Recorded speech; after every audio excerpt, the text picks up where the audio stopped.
এই পৃথিবীতে কিন্তু সবাই সুখ নিয়ে জন্মায় না। কিছু মানুষ জন্মায় যাদের জীবনটাই একটা সংগ্রাম, কিন্তু যারা সেই সংগ্রামে হার মানে না, ইতিহাসটা কিন্তু তারাই লেখে। আজকের গল্পটা ঠিক এমনই দুই লড়াকু মানুষের, একটা ছেলে আর একটা মেয়ে, যাদের জীবনে কষ্ট ছাড়া আর কিছুই ছিল না, কিন্তু তাদের স্বপ্নগুলো ছিল আকাশ ছোঁয়ার। চলুন তাহলে একেবারে শুরু থেকে শুরু করা যাক। ফিরে যাই তাদের শৈশবের সেই দিনগুলোতে, যেখান থেকে তাদের এই অবিশ্বাস্য যাত্রার আরম্ভ। শান্তিপুর নামের ছোট্ট একটা গ্রাম, আর এই গ্রামেরই দুই সাধারণ বাসিন্দা হল আমাদের গল্পের দুই অসাধারণ চরিত্র, রাফি আর মায়া। রাফির বাবা ছিলেন একজন দিনমজুর, মানে সারাদিন হাড়ভাঙা খাটুনির পরেও প্রায় দিনই ওদের ঘরে ঠিকমতো খাবার জুটত না। আর অন্যদিকে মায়ের বাবা চালাতেন একটা ছোট্ট দোকান, কিন্তু সেই দোকানটাও চলত ঋণের বোঝায় দবে থেকে। দুজনের জীবনটা দেখতে আলাদা হলেও একটা জায়গায় কিন্তু তারা একদম এক ছিল, আর সেটা হলো তাদের স্বপ্ন। দুজনেরই স্বপ্ন ছিল জীবনে অনেক বড় কিছু করার। ওদের প্রত্যেকটা দিন ছিল কঠিন লড়াইয়ের মতো। স্কুল শেষ করেই রাফি ছুটত বাজারে কাজ করতে, আর মায়া যেত ছোট ছোট বাচ্চাদের পড়াতে। ভাবুন তো, ওদের বয়সী অন্য ছেলেমেয়েরা যখন মাঠে খেলছে, ওরা দুজন তখন লড়ছে জীবনের সাথে। এমনও অনেক রাত গেছে যেদিন পেটে একদানা খাবারও জোটেনি, না খেয়েই ঘুমিয়ে পড়তে হয়েছে।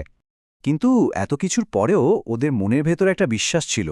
ওরা সবসময় নিজেদেরকে বলতো, আচ্ছা আজ না হয় কষ্ট করছি, কিন্তু একদিন তো সব ঠিক হয়ে যাবে, সব বদলে যাবে।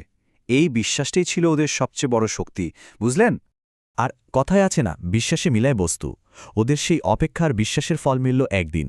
হঠাৎ করেই জীবনে এমন একটা সুযোগ এলো যা হয়তো তাদের সবকিছু বদলে দিতে পারে। স্কুলে ঘোষণা হলো একটা স্কলারশিপ প্রতিযোগিতার। যে জিতবে সে শহরে গিয়ে ভালো কলেজে পড়ার সুযোগ পাবে। রাফি আর মায়া দুজনেই বুঝে গেল এটাই সেই সুযোগ। তাদের স্বপ্ন পূরণের এটাই প্রথম ধাপ। তাই দেরি না করে দুজনেই প্রতিযোগিতায় নাম দিল। সিদ্ধান্ত তো নিল, কিন্তু প্রশ্ন হল এটা কিভাবে সম্ভব, কারণ ওদের সামনে যে ছিল পাহাড় সমান বাধা। ওদের কাছে পড়ার জন্য ভালো কোনো বই ছিল না, কোচিং নেয়ার মতো টাকা তো দূরের কথা, এমনকি ঠিকঠাক পরামর্শ দেওয়ার বা পথ দেখানোর মতো কেউ ছিল না। বলতে গেলে বাকি সবার থেকে ওরা অনেক অনেক পিছিয়ে ছিল। কিন্তু ওরা তো হার মানার পাত্র নয়। ওরা ঠিক করল, ঠিক আছে, যা আছে আমাদের কাছে এই নিয়েই আমরা শেষ পর্যন্ত চেষ্টা করে যাব। এরপরই শুরু হলো ওদের আসল লড়াইটা। দিনরাত এক করে পড়াশোনা চলল। যেটা রাফি পারত না সেটা মায়া বুঝিয়ে দিত, আবার মায়ার কোনো সমস্যায় রাফি পাশে দাঁড়াত। একে অপরকে সাহায্য করেই ওরা এই কঠিন পরীক্ষার জন্য নিজেদেরকে তৈরি করে নিল। ওদের এই কঠোর পরিশ্রম কিন্তু বৃথা যায়নি, বরং এই পরিশ্রমই এমন একটা ফল নিয়ে এলো যা হয়তো ওদের গ্রামের কেউই কল্পনাও করতে পারেনি। দেখতে দেখতে প্রতিযোগিতার দিন এলো, চলেও গেল। এরপর শুধু অপেক্ষা। পুরো স্কুল ফলাফলের জন্য অধীর আগ্রহে অপেক্ষা করছিল। তারপর যখন ফলাফল ঘোষণা করা হলো, সবাই একেবারে অবাক, কারণ প্রতিযোগিতায় যে প্রথম হয়েছে সে হল রাফি।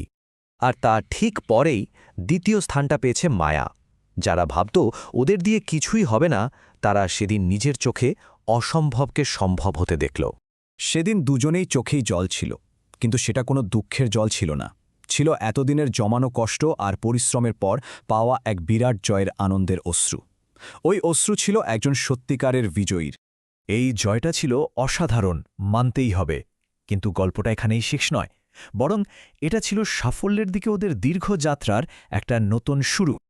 স্কলারশিপের টাকা নিয়ে ওরা শহরে পড়তে এলো, কিন্তু শহরে এসেও পথটা মোটেও সহজ ছিল না। কত কষ্ট, কত বাধা, কত অপমান সহ্য করতে হয়েছে তাদের, কিন্তু ওরা থামেনি, হার মানেনি। বছরের পর বছর কঠোর পরিশ্রমের পর রাফি একজন সফল ইঞ্জিনিয়ার হয়ে উঠল, আর মায়া হয়ে উঠল একজন ডাক্তার। তাদের দুজনেরই স্বপ্ন পূরণ হয়েছিল, কিন্তু সাফল্য পেয়ে তারা তাদের অতীতকে, তাদের শুরুটা কিন্তু ভোলেনি। একদিন ওরা দুজনেই ফিরে এলো নিজেদের সেই ছোট্ট গ্রামে, শান্তিপুরে।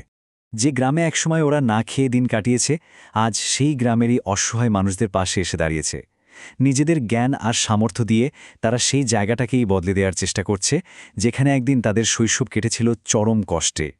রাফি আর মায়ার জীবন থেকে আসলে একটা জিনিস খুব পরিষ্কারভাবে শেখা যায়, সেটা হলো জন্ম কোথায় হলো বা পরিস্থিতি কতটা খারাপ সেটা বড় কথা নয়। আসল শক্তিটা লুকিয়ে থাকে আমাদের ইচ্ছা শক্তির মধ্যে। পরিস্থিতি যতই কঠিন হোক না কেন, যদি হার না মানার মানসিকতা থাকে তাহলে সাফল্য আসবেই। আসলে কম বেশি আমাদের প্রত্যেকের জীবনেই তো এমন একটা লড়াইয়ের গল্প থাকে, তাই না? আপনাদের সেই হার না মানার গল্পটা কি?